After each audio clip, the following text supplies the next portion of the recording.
Hello there. Aiming for IPMAT IIM Indore? Confused about how to start your preparation? You're at the right place. In this short video, I'll quickly take you through the preparation process that one needs to follow for IPMAT Indore from scratch. Now let's divide the video into three parts. One, we will understand about the test pattern and the cutoff scores, which are very important. Number two, what is the syllabus of the test? And three, what is the detailed preparation plan that one needs to follow? Now, the test has three sections: quantitative ability, short answer section, quantitative ability, multiple choice question section, and verbal ability. The pattern has been same over the past few years, but subject to change any year. At this point of time, the short answer section is unique to IPMAT Indore, where these are questions that do not have answer options. So you'll have to find the numerical answer and type it in. So it's like fill in the blanks. And hence, as you notice, this particular section does not have negative marking. The quantitative ability multiple choice question section is the standard MCQs, 30 questions, and verbal ability has 45 questions. Few important points to note. Number one, the importance for quant and verbal is almost same because we have 45 questions from quant overall and 45 questions from verbal. If you quickly look at the cutoffs to get shortlisted for interview at IIM Indore, now each section has a specific cutoff. And this sectional cutoff is also somewhat unique to IIM Indore. As you can notice, over the last 3 years, the cutoffs have been changing for each section by a small margin. But a couple of points that you can understand overall is that the quant section is relatively a low scoring section, whereas the verbal ability is a high scoring section. Now let's quickly understand what this quantitative ability section is all about. Now the entire syllabus of quant can be divided into 5 areas, starting with numbers, where we have the chapters that cater to concepts like types of numbers, their properties like HCF, LCM, and their application. The second one is arithmetic, which includes topics like percentages, profit loss, simple interest, compound interest, etc. The third one is algebra, the branch of math that deals with a combination of known and unknown values. So topics like linear equations, quadratic equations, algebraic formulae, its applications. The third one is geometry, which is very visual based. So 2D geometry, of course, which includes lines, angles, triangles, circles, polygons, quadrilaterals, and mensuration essentially deals with 3D geometry. The last and the most important part, why I'll explain that in a minute. Modern math is the branch or area of the quantitative ability section that deals with new age topics like set theory, permutations, combinations, probability, sequence and series, matrices, determinants, functions and graphs, etc. Now, why is this important? Is because now not all students would learn these topics at their school level. Now, students who have math in 11th and 12th would definitely get exposed to these topics at different levels, whereas students who do not have math in their 11th and 12th might not have studied some of these topics. So you need to identify them and take care of them accordingly. Now, few salient features and important points about the IPMAT Indore Quant section. Number one, the short answer section is unique to IPMAT Indore. Number two, the difficulty level of the questions is usually high as compared to any of the other admission tests for IPM or BBA. Includes advanced math topics like modern math that we have discussed about. And one of the major reasons why the quantitative ability section is considered to be difficult is because many questions have multiple concepts tested in a single question. Meaning, to be able to answer those questions, it is necessary that one is equally proficient in both the concepts that are involved in that particular question. Now, in the similar manner, let's quickly understand what the verbal section comprises of. Now, the questions or the syllabus of verbal section can be categorized into 4 parts, starting with vocabulary, grammar, reading comprehension, and verbal reasoning. Now, of course, vocab and grammar have more questions compared to reading comprehension and verbal reasoning. Now, a few important points about the verbal section. It's a high scoring section, as we have noticed in the cutoffs. Now, the number of questions are more on vocab and grammar. So there is a chance for us to score better. Of course, there is a bit of a risk involved over there because areas like vocabulary are vast. It's actually unlimited.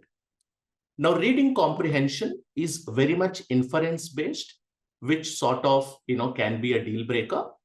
And most importantly, verbal reasoning is something that includes topics like syllogisms, parajumbles, para-completion, para-summary, and critical reasoning-based questions involving conclusion, assumption, statement and effect, cause and effect, etc., etc.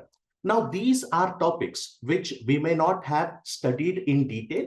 So, verbal reasoning is one area which can be a tough nut to crack, even for students who are generally good at language.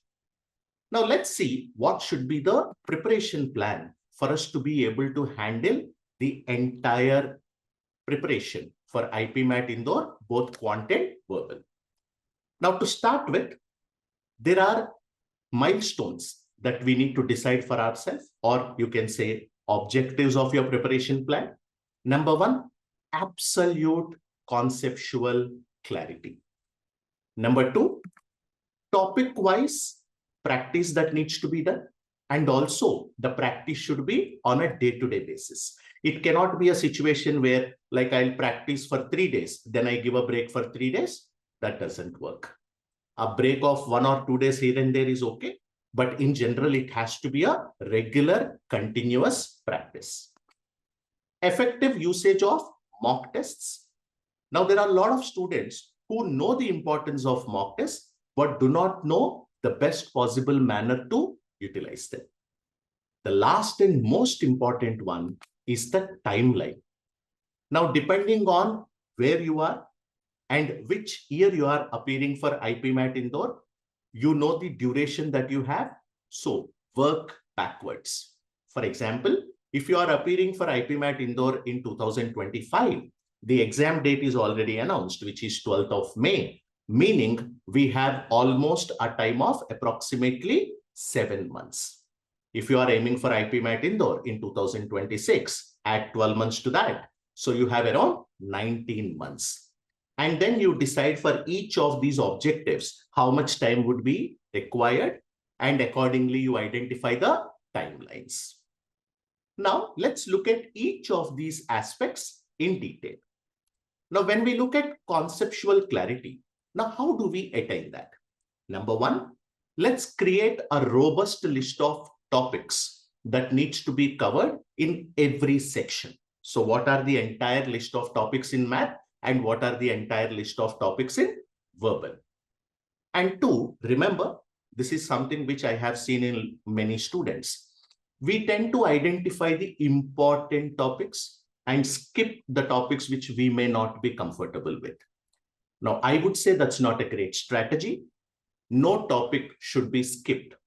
It is completely human to have topics of our strong area and topics of our weak area.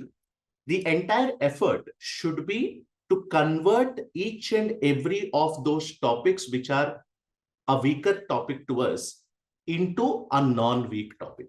Now, we may not be an expert in each and every topic, but we should reach a point where we are not weak in any of the topics. And most of the students struggle with math. So if math is a weaker section for you among these two, then start with fundamentals. So the best place to begin with is get your hands on the NCERT math textbooks, let's say from 6th, 7th standard up to 10th standard, and start going through the basics before you start going through the IMS material or any other institute's concept material. Next one is you need to have a timetable. Now, unless you have a plan and you commit yourself to that plan, it is not going to be easy for you to prepare well. So ideally, start with smaller duration like weekly timetable or fortnightly timetable. And once we get a hang of it, then we can plan for a longer duration. Topic-wise learning is what we should start with. So learn the concepts using the tools that IMS provides, like pre-class videos, the theory and class exercise, along with practice exercise and benchmarking test.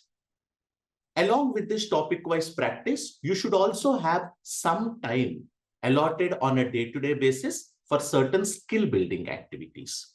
Now, what are these skill-building activities?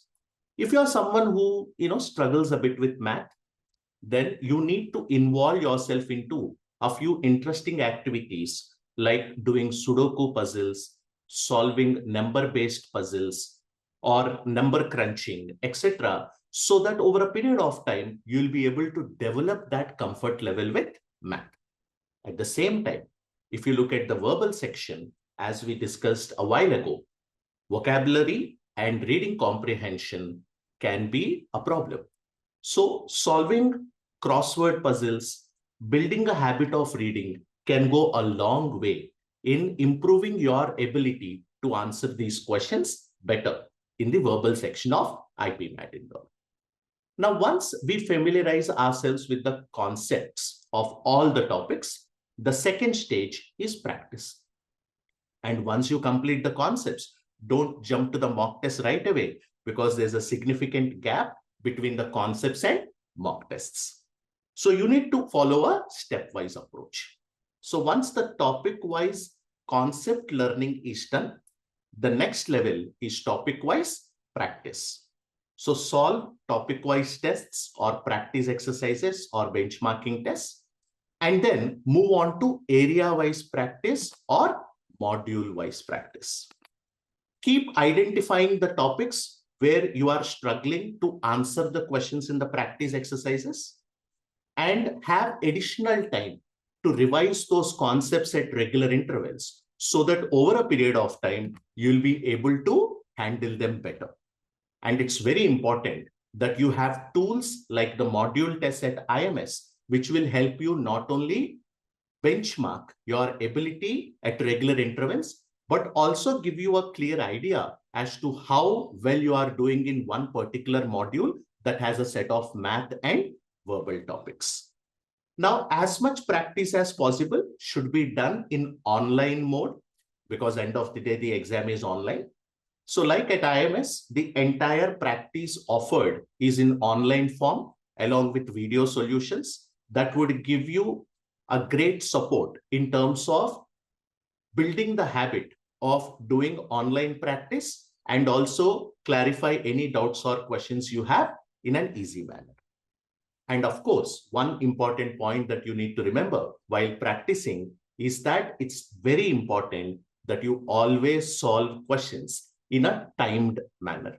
So the habit of trying to attempt questions in a shorter duration or in a pre-decided time limit is something that we need to develop from the early stage. Now, once you finish the topic level and area level practice, that is when you move to the next part, which is the mock tests. Now, we call them sim tests.